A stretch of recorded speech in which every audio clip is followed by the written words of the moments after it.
फिर एक new video के साथ न्यू हाउस प्लान वीडियो के साथ अंत तक बने रहिए। 3D एनालिसिस के साथ प्लान का फुल डिटेल्स आपको मिल जाएगा। इसमें 3 बेडरूम है, 1 2 3 बेडरूम, किचन रूम है और एक ही बेडरूम का साथ अटैच टॉयलेट है और कॉमन टॉयलेट एंड बाथरूम भी है। ऐसे ये जो बाथरूम का सामने ये wash basin, hand wash basin लगा दिया हूँ मैं। देखिए डाइनिंग के हॉल के अंदर ये डाइनिंग टेबल, इसका जो सेकंड ये डोर, ये सेकंड डोर होगा नॉर्थ की ओर। इसका एंट्रेंस इस तरफ है। देखिए 2 स्टेप देके आप ये स्पोर्टिको तक आ पाएंगे। ये ईस्ट है, ईस्ट वेस्ट नॉर्थ साउथ। ऐसे स्पोर्टिको टू आप नेक्स्ट फ्लोर तक जाने के लिए स्टेयरकेस जिसका क्लॉकवाइज और 21 के स्टेप से हिसाब से बना हुआ। ओके, अभी देखते हैं ये डाइनिंग तक जाने के लिए यहाँ एक डोर और इस तरफ आने के लिए भी यहाँ एक डोर। ये जो रूम ये बेडरूम या इनके हिसाब से यूज कर पाएंगे, इसलिए यहाँ पे एक डोर डाल रखा हूँ मैं। हो गया। ऐसे ये नॉर्थ की ओर यहाँ एक बारंडा जैसा छोटा सा निकलेगा और जब आप फर्स्ट फ्लोर या नेक्स्ट फ्लोर बनाएंगे ग्राउंड फ्लोर को छोड़ के, यहाँ राउंड जैसा एक बालकनी बना लेंगे तो अच्छा होगा। और ये जो कटा हुआ स्पेस ये भी बालकनी बन जाएगा। अभी देखते हैं इसका डिटेल्स, यानी इसका 2D व्यू।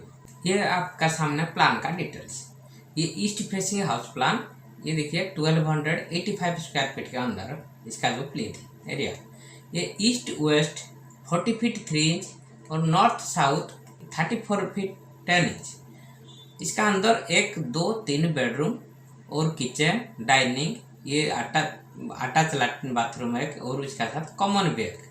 ये जो एंट्री पोर्च से ये डायरेक्ट नेक्स्ट फ्लोर तक ये स्टेयरकेस क्लॉकवाइज और वास्तु के हिसाब से 21 स्टेप के हिसाब से ये बनाया हुआ है। ये देखिए ड्राइंग रूम के हिसाब से यूज कर पाएंगे। उसी का साथ आप ये डोर बंद कर देंगे तो ये बेडरूम के हिसाब से यूज कर पाएंगे। इसे ये डाइनिंग से यहाँ सेकंड डोर है नॉर्थ की ओर। ये नॉर्थ की ओर एक बारंडा है। यहाँ एक राउंड जैसा ये बालकनी हो जाएगा फर्स्ट या नेक्स्ट फ्लोर में, और ये भी कटा हुआ स्पेस आपके लिए बालकनी हो जाएगा।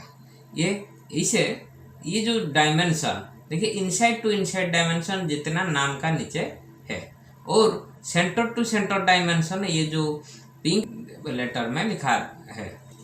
देखिए इसका जो inside to inside dimension 7 feet 6 inch into 11 feet 11 inch. ये जो बेडरूम रहेंगे इसका 12 फीट इंटू 11 फीट 11 इंच। ऐसे डाइनिंग का 20 फीट 4 इंच इंटू यहाँ से यहाँ तक कैलकुलेट आ गया, यह हो गया 15 फीट 6 इंच। लेकिन ये जो देखिए 12 फीट होगा। अभी देखिए ये किचन का 7 feet 8 inch into 12 feet 1 inch. Master bedroom का 12 feet 8 inch into 12 feet 11 inch. इसका सेंटर टू सेंटर ये भी दे दिया है, wall centre to wall centre. ये आप इसी में से किसी भी डायमेंशन ढूंढेंगे तो ये मिल जाएगा इसका अंदर। हो गया। वीडियो अच्छा लगे तो लाइक शेयर सब्सक्राइब कीजिए। Thank you for watching.